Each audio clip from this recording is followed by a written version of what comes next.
श्री शिवाय नमस्तुभ्यं। हर हर महादेव। महाराज, आप सभी लोग जानते हो 6 अक्टूबर 2025 यानी कि सोमवार इस आश्विन माह की पूर्णिमा तिथि यानी कि शरद पूर्णिमा व्रत पड़ रही है और यह सबसे बड़ी तिथि और साल का सबसे बड़ा दिन है। आश्विन मास शरद पूर्णिमा है और यह सबसे बड़ी तिथि है क्योंकि यह आश्विन माह में पड़ने वाले तिथि है और यह साल का सबसे बड़ा दिन है। इस दिन विशेषकर माता लक्ष्मी का पूजन पाठ किया जाता है। इस दिन माता लक्ष्मी का जन्म हुआ था। यदि घर की कोई भी महिला इस दिन यह छोटा सा उपाय करती है, उसे घर में लक्ष्मी जी का स्थायी वास हो जाता है। जीवन में कितनी भी धन लक्ष्मी की समस्या चल रही हो, शरद पूर्णिमा के दिन कर लेना ये छोटा सा उपाय, हर मनोकामना पूर्ण होगी। देखिए, इस तिथि का सबसे बड़ा और विशेष महत्व होता है और मात्र तुलसी की लकड़ी 11 चावल के दाने, इस उपाय को अवश्य करना चाहिए। देखिए, यह आश्विन माह की शरद पूर्णिमा है और सोमवार का दिन भी है। आप सभी को पता है ये साल में केवल एक बार ही आती है। इस दिन केवल यदि इस एकमात्र उपाय को कर लेते हैं तो महाराज जो भी हमारे जीवन में जो समस्या चल रही है, धन संपदा में कमी होना, कार्य में वृद्धि न होना, घर में दुख कष्ट, सारी समस्या समाप्त होती है क्योंकि यह उपाय एकमात्र आश्विन मास की शरद पूर्णिमा और विशेषकर सोमवार का दिन है। पूरा साल निकल गया हो, आपने इस उपाय को आज तक किया ही ना हो तो महाराज विशेषकर मेरी माता बहन शरद पूर्णिमा के दिन, आश्विन माह की शरद पूर्णिमा सोमवार के दिन उपाय को अवश्य कर ले। देखिए, आप सभी जानते हो इस दिन का इतना महत्व क्यों होता है और यदि इस दिन कोई उपाय है तो वह मात्र तुलसी की लकड़ी 11 चावल के दाने वाला उपाय है। सबसे बड़ा दिन किस समय करना है यह बात हम आगे करेंगे। तो देखिए, ये 6 अक्टूबर सोमवार आश्विन माह की शरद पूर्णिमा, मेरी कई सारी माताएं बहनें शरद पूर्णिमा का व्रत रखती हैं और पूजा पाठ करती हैं। उनसे विशेषकर निवेदन है, शरद पूर्णिमा के पावन पर्व पर एक छोटा सा कार्य रात्रि के समय अवश्य करें। अब देखिए महाराज, यदि आपके घर का कोई भी एक व्यक्ति इस दिन मात्र तुलसी की लकड़ी 11 चावल के दाने उपाय कर लेता है तो जो भी पूरे घर परिवार में समस्या चल रही है वह सारी समाप्त होती है। भक्तों, शिव महापुराण की कथा में बताया गया है कि आश्विन की शरद पूर्णिमा का सबसे बड़ा विशेष महत्व होता है क्योंकि यह दिन माता लक्ष्मी को समर्पित है और इस दिन का सबसे बड़ा उल्लेख है। इस दिन बड़े बड़े यज्ञ पूजा पाठ अनुष्ठान होती है। जैसे कि 6 अक्टूबर सोमवार शरद पूर्णिमा। देखिए, यदि हम आश्विन माह में छोटे से छोटा दिन कोई सा भी उपाय करते हैं तो उसका फल तो हमें अवश्य ही मिलता है, लेकिन यदि शरद पूर्णिमा पर करें तो उसका फल 100 गुना बढ़ जाता है। और सोमवार का दिन शिव को समर्पित है। मात्र तुलसी की लकड़ी 11 चावल के दाने वाला उपाय 6 अक्टूबर सोमवार इस उपाय को अवश्य करें। आप सभी को पता है कि यदि सोमवार और पूर्णिमा के दिन का यदि कोई सा उपाय है तो वह महाराज केवल तुलसी की लकड़ी 11 चावल के दाने हैं और ऐसे मौके बार बार नहीं मिलते। देखिए महाराज, यदि हम शरद पूर्णिमा के इस विशेष पावन पर्व पर माता लक्ष्मी या शिव जी के समक्ष उनके इन विशेष दिनों पर यदि ये हम उपाय करते हैं तो महाराज यह उपाय और विशाल, अत्यंत बलशाली हो जाता है तो हमारे जीवन में चल रही कठिनाइयों समाप्त होती है। जैसे कि पितृदोष, काल सर्प दोष, वास्तु दोष, उसी प्रकार से हमें मात्र तुलसी की लकड़ी 11 चावल के दाने वाला उपाय को करना है। 6 अक्टूबर सोमवार सबसे बड़ा दिन, आश्विन माह शरद पूर्णिमा, ऐसे मौके बार बार नहीं मिलते। केवल वर्ष में एक बार ही इस उपाय को करने का मौका मिलता है। देखिए, मेरी कई सारी अन्य माताएं बहनें हैं जिन्होंने इस उपाय को आज तक किया ही ना हो और उन्हें इस उपाय के बारे में पता ही ना हो। तो देखिए, आज की इस कथा से हम आपको जो उपाय बता रहे हैं उस उपाय को आपको शरद पूर्णिमा वाले दिन आपको इस उपाय को अवश्य करना है क्योंकि यह उपाय केवल विशेष तिथि पर और विशेष पावन पर्व पर ही किए जाते हैं। और देखिए, यदि इस उपाय को आपका घर का कोई एक व्यक्ति भी कर लेता है तो महाराज जी पूरे घर परिवार में चल रही समस्या साथ में समाप्त होती है। सबसे पहले आपको हम इस उपाय का महत्व बता देते हैं। तुलसी की लकड़ी का दीपक घर में माता लक्ष्मी का स्थायी वास करती है क्योंकि यह समर्पण वाला उपाय है और इस उपाय को हम शरद पूर्णिमा के दिन पर कर रहे हैं। तो महाराज, यदि लक्ष्मी की समस्या है तो वह समस्या भी समाप्त होगी जो आपकी मुश्किल समस्या समाप्त होती हैं। और चावल ये शुभ का संकेत है, यानी विवाह में अड़चन आ रही है या फिर कोई कार्य में, तो उसमें अवश्य सफलता प्राप्त होगी। इस उपाय को करने का तो फल हमें मिलता ही है, लेकिन यदि किसी विशेष तिथि पर किया जाए तो उसका भी हमें फल प्राप्त होता है। आश्विन माह, ये महीना मां दुर्गा को समर्पित है। देखिए महाराज जी, हमने हमारी पिछली बार की कई सारी शिव महापुराण की कथाओं में आपको इस उपाय को अच्छे तरीके से बताया भी है और समझाया भी है, लेकिन आज एक बार फिर से हम आपको इस उपाय को समझाएंगे, क्योंकि 6 अक्टूबर सोमवार का दिन सबसे बड़ा और विशेष दिन है। देखिए, यदि आपने इस मात्र तुलसी की लकड़ी 11 चावल के दाने वाला उपाय को कर लिया तो आपको इस उपाय का वह फल मिलेगा जिसकी आपने कभी कल्पना भी ना करी होगी। देखिए महाराज जी, जो मनोकामना बड़े बड़े पूजा पाठ से पूर्ण नहीं होती, वह केवल इस आश्विन माह की शरद पूर्णिमा मात्र तुलसी की लकड़ी 11 चावल के दाने वाला उपाय को करने से पूर्ण हो जाती है। देखिए, मेरी कई सारी माताएं बहनें हैं जिन्हें पता भी नहीं है कि उनके जीवन में जो समस्या चल रही है उसका कारण क्या है, यानी कि मुख्य कारण क्या है, किस वजह से यह समस्या है। मतलब भाई, जीवन में जो अटकने आती हैं, जिनका कारण अक्सर हमें पता ही नहीं चलता। देखिए महाराज, आपके जीवन में जो भी समस्या चल रही है, वह कालसर्प दोष, वास्तु दोष या फिर कोई अन्य समस्या, आपके घर में माता लक्ष्मी का स्थायी वास ना होना, बार बार लड़ाई झगड़ा या फिर विवाद होना, यह सबसे बड़ी समस्या है। तो महाराज, यदि शरद पूर्णिमा के इस पावन पर्व पर, इस अश्विन माह में शरद पूर्णिमा तिथि के दिन इस उपाय को करते हैं तो जो भी समस्या चल रही है वह सारी समस्या समाप्त होती है। इस उपाय को आपको किस प्रकार करना है, सामग्री कहां से लेनी है, किस समय करना है, कैसे करना है, ठीक है, तो आपको इस कथा के अंतिम तक बने रहना है। देखिए, हम राशि से जुड़ा भाग्य भी बता रहे हैं और भाग्य में चल रही परेशानियों को भी बता रहे हैं। तो यदि आप अपनी राशि से जुड़ा भाग्य जानना चाहते हैं तो अपना नाम और अपनी राशि कमेंट बॉक्स में अवश्य लिखें। तो चलिए भक्तों, अब उपाय की तरफ चलते हैं। तो चलिए महाराज जी, अब चलते हैं उस विशेष उपाय की तरफ जो आपको कल इस विशेष तिथि पर करना है, और इस विशेष पावन पर्व पर हम जिस उपाय की चर्चा करने जा रहे हैं वह हम मिलता है। चलिए, इस पावन पर्व पर हम अत्यंत ही दुर्लभ और शक्तिशाली है।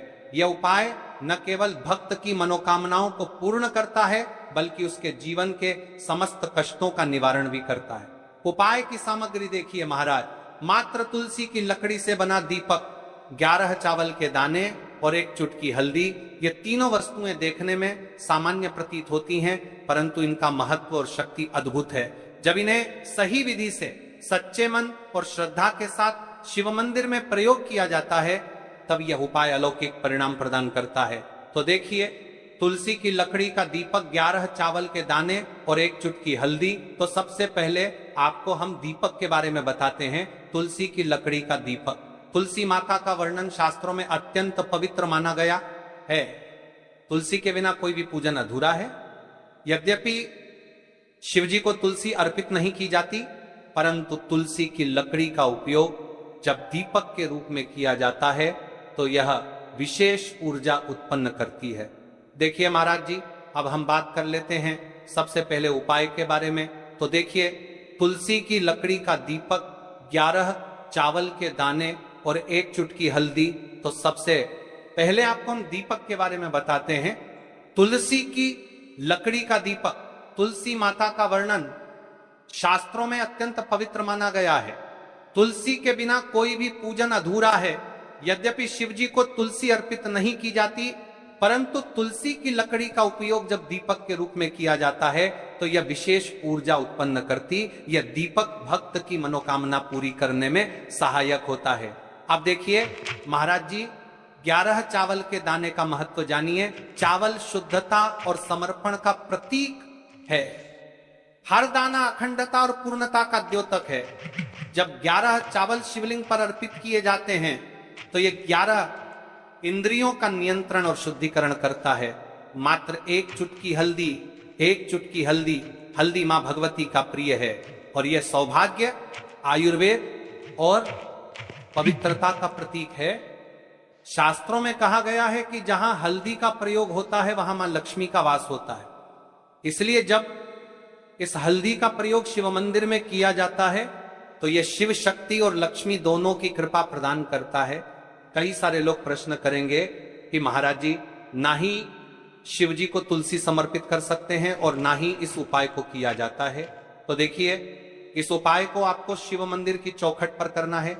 ये जो दीपक हम प्रज्वलित करेंगे ये शिव मंदिर की चौखट पर करेंगे। तुलसी का संबंध आध्यात्मिक शांति, मानसिक स्थिरता और रोग नाश से है। जब तुलसी की लकड़ी का दीपक जलता है तो घर या मंदिर के आसपास की नकारात्मकता तुरंत दूर हो जाती है। तो देखिए महाराज जी, आपको इस तुलसी की लकड़ी के दीपक के बारे में हम आपको सबसे पहले बताते हैं। हालांकि आपके तीनों उपाय को साथ में ही करना है, लेकिन सबसे पहले और प्रथम तुलसी की लकड़ी का दीपक। तो देखिए, तुलसी की लकड़ी प्राप्त करना, यदि घर में तुलसी का पौधा है तो उसकी जड़ के पास की नरम लकड़ी लेनी है। यदि घर में तुलसी का पौधा नहीं है तो बाजार से भी तुलसी की लकड़ी खरीदी जा सकती है। कई सारे घरों में तुलसी का वृक्ष नहीं होता है तो आप ये भी कर सकते हैं। ध्यान रहे, यदि आप किसी और के घर से ले रहे हैं तो उसे दक्षिणा अवश्य दें।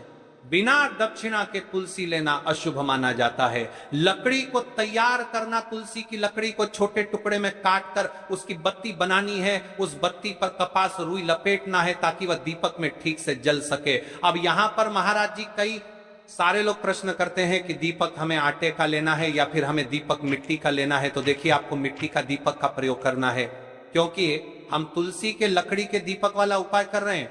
ठीक है, दीपक केवल मिट्टी का होना चाहिए। पीतल, कांस्य या किसी और धातु का दीपक इस उपाय में उपयोग नहीं करना। मिट्टी का दीपक धरती तत्व का प्रतिनिधित्व करता है और यह शिव पूजन में सबसे उत्तम माना जाता है। अब देखिए महाराज जी, हमें तेल का किस प्रकार प्रयोग करना है। तो देखिए, तेल का प्रयोग इस दीपक में तिल का तेल या घी का प्रयोग करें। तिल का तेल पापों का नाश करता है और घी समृद्धि व शांति का वास कराता है। अब कई सारे लोग प्रश्न करते हैं कि महाराज जी, आपने हमें ये तो बताया ही नहीं कि कितने दीपक का उपाय करना है, आखिर दीपक कितने बने हैं।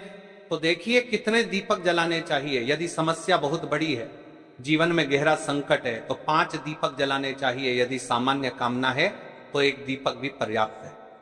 हर दीपक जलाते समय यह भावना रखें कि हे भोलेनाथ, यह दीपक मेरी अंधकारमय जीवन राह को प्रकाशमय करे। जेके महाराज जी, तुलसी के लकड़ी के दीपक वाला उपाय है, कोई साधारण उपाय नहीं है। तो आपको क्या क्या सावधानी बरतनी है। दीपक को शिवलिंग पर प्रत्यक्ष रूप से न रखें, इसे मंदिर की चौखट पर या बनाए गए स्वस्तिक पर रखें। दीपक जलाते समय मन में शुद्ध भाव होना चाहिए। दीपक बुझने के बाद उसकी राख को पवित्र स्थान पर ही विसर्जित करें। महाराज जी, जैसे ही तुलसी की लकड़ी का दीपक जलता है वैसे ही साधक को एक अलग ही शांति का अनुभव होता है। मन का तनाव समाप्त होता है। आंखें बंद करके जब दीपक की लौ के सामने बैठते हैं तो लगता है कि ये लौ सीधे आत्मा से संवाद कर रही है। ये लौ मानो भगवान शिव के आशीर्वाद का प्रतीक बन जाती है। अब देखिए महाराज जी, हम बात कर लेते हैं 11 चावल के दाने वाले उपाय के बारे में। ठीक है, 11 चावल का धार्मिक महत्व। महाराज जी, चावल अन्न केवल भोजन का साधन नहीं है, बल्कि इसे पूर्णता, शुद्धता और अखंडता का प्रतीक माना गया है। वेदों और पुराणों में अन्न को अन्न देवता कहा गया है। अन्नम ब्रह्मेति व्यजानात्, ये उपनिषद का कथन है। अर्थात अन्न स्वयं ब्रह्म है। इसलिए जब भक्त शिव जी को चावल अर्पित करता है तो वह केवल एक दाना नहीं चढ़ाता, बल्कि अपनी आत्मा और जीवन का समर्पण करता है। अब सबसे महत्वपूर्ण प्रश्न उठता है कि एक चावल ही क्यों। शास्त्रों में कहा गया है कि मनुष्य के शरीर में 11 इंद्रियां होती हैं। जब भक्त 11 चावल के दाने शिव जी को अर्पित करता है तो वह अपनी 11 चावल को परपानी है, पर परता हो प्रचक करके लोग रहा। चावल ही परपानी है और कि शिव जी की मनुष्य के शरीर में इंद्रियों को भगवान को समर्पित करता है। यह समर्पण साधक के भीतर शुद्धि और संयम लाता है। अब देखिए महाराज जी, चावला के दाने कहां से लेने हैं, कैसे लेने हैं, इस बात पर चर्चा कर लेते हैं। क्योंकि कई सारे लोगों को मन में यह भी प्रश्न रहता है। घर में रखे चावल का प्रयोग किया जा सकता है, चाहो तो दुकान से भी ले सकते हो। ध्यान रहे, चावल अखंड और शुद्ध होने चाहिए। टूटे हुए दाने अशुभ माने जाते हैं। 11 दानों को अलग करके एक छोटे डिब्बे या पुड़िया में सुरक्षित रखना है। चावल अर्पण की विधि अब सुनिए। महाराज जी, 11 चावल के दानों का प्रयोग कैसे करना है। अब देखिए महाराज जी, जैसे ही आपके चावल के दाने आप एक पुड़िया में रख लेते हैं, अब आपको शिव मंदिर में जाकर के इस उपाय को करना है। तो देखिए, आप एकदम स्वच्छ जल से नहाट होकर के शिव मंदिर पहुंचे और आपको इस उपाय को करना है। तो देखिए, कई सारी मेरी अन्य माताएं बहनें रहती हैं जो शिव मंदिर में जाती से ही दूसरी अन्य माता बहनों से सामग्री मांगने लगते हैं। जैसे कि वो जी अपने बेलपत्र लाए हो क्या, एक देना, आज मैं लाना भूल गई, वो जी थोड़े से फूल दे दो। तो देखिए, आपको शिव मंदिर में जाकर के ये नहीं करना है। आप सिर्फ अपनी सामग्री से उपाय कीजिए और घर आ जाइए। ठीक है, जब मंदिर जाएं सबसे पहले शिवलिंग पर गंगा जल या शुद्ध जल चढ़ाएं। नमः शिवाय का जप करते हुए शिवलिंग का ध्यान करें। अब सबसे पहले एक चावल का दाना गणेश जी के स्थान पर अर्पित करें, क्योंकि गणेश जी बिना हर कार्य अधूरा है। इसके बाद शेष 11 दानों को एक एक करके शिवलिंग पर अर्पित करें। हर दाना चढ़ाते समय मन में एक एक प्रार्थना करें। जैसे पहला दाना है शिव, मेरे जीवन से रोग दूर करो। दूसरा दाना है महादेव, मेरे घर में सुख समृद्धि लाओ। तीसरा दाना है भोलेनाथ, मेरे संतानों को रक्षा दो। चौथा दाना मेरे व्यवसाय नौकरी में सफलता दो। पांचवा दाना मेरे परिवार में एकता बनी रहे। इसी तरह हर दाने पर अपनी मनोकामना रखनी है। भावनाओं की शक्ति। महाराज जी, ये ध्यान रखना बहुत जरूरी है कि चावल अर्पण करते समय मन शुद्ध होना चाहिए। अगर चावल चढ़ाते समय मन में संदेह होगा तो उपाय फल नहीं देगा, लेकिन यदि दानों को अर्पित करते समय हृदय से प्रार्थना होगी तो भगवान शिव तुरंत सुनेंगे। चावल का आध्यात्मिक प्रभाव, चावल का रंग सफेद है, यह शांति और पवित्रता का प्रतीक है। जब सफेद चावल शिवलिंग पर चढ़ाए जाते हैं तो यह साधक के जीवन से अज्ञान और अशांति को मिटाकर ज्ञान और सुख प्रदान करता है। 11 दाने सामूहिक रूप से पूर्णता का भाव लाते हैं। प्रत्येक दाना चढ़ाते समय ये मंत्र बोल सकते हैं, ओम त्र्यंबकम यजामहे सुगंधिम पुष्टिवर्धनम उर्वारुकमी बंधनान मृत्युर्मुक्षीयमामृता। या केवल ओम नमः शिवाय का जाप भी पर्याप्त है। उपाय करते समय अनुभव, जब भक्त एक एक चावल का दाना अर्पित करता है तो वह अनुभव करता है कि उसका हर बोझ, हर कष्ट शिव जी को सौंप रहा है। हर दाना एक प्रतीक है दुख का बोझ हटाने का और सुख का द्वार खोलने का। अब देखिए महाराज जी, हम बात कर लेते हैं। एक चुटकी है हल्दी के बारे में, यानी एक चुटकी हल्दी के उपाय के बारे में। तो देखिए हल्दी का धार्मिक महत्व। महाराज जी, हल्दी केवल रसोई की सामग्री नहीं है, यह भारतीय संस्कृति, आयुर्वेद और अध्यात्म तीनों का अभिन्न अंग है। हल्दी को संस्कृत में हरिद्रा कहा गया। हरिद्रा शब्द का अर्थ है जो हर ले, रोग और अशुभता को दूर कर दे। शास्त्रों और पुराणों में हल्दी को मां लक्ष्मी का स्वरूप माना गया है। जहां हल्दी होती है वहां समृद्धि, सौभाग्य और सकारात्मक ऊर्जा का वास होता है। शादी, ब्याह जैसे मंगल कार्यों में हल्दी का प्रयोग इसी कारण होता है। हल्दी को सर्वरोगनाशिनी कहा जाता है। यह शरीर की प्रतिरोधक क्षमता बढ़ाती है, मन को शुद्ध और शांत करती है और रोग शोक को दूर करती है। आध्यात्मिक दृष्टि से हल्दी साधक के आभा मंडल को स्वर्णिम प्रकाश से भर देती है। और जब कोई व्यक्ति इस हल्दी वाले उपाय को करता है तो उसके जीवन से परेशानियां भी समाप्त होती है और मनोकामना भी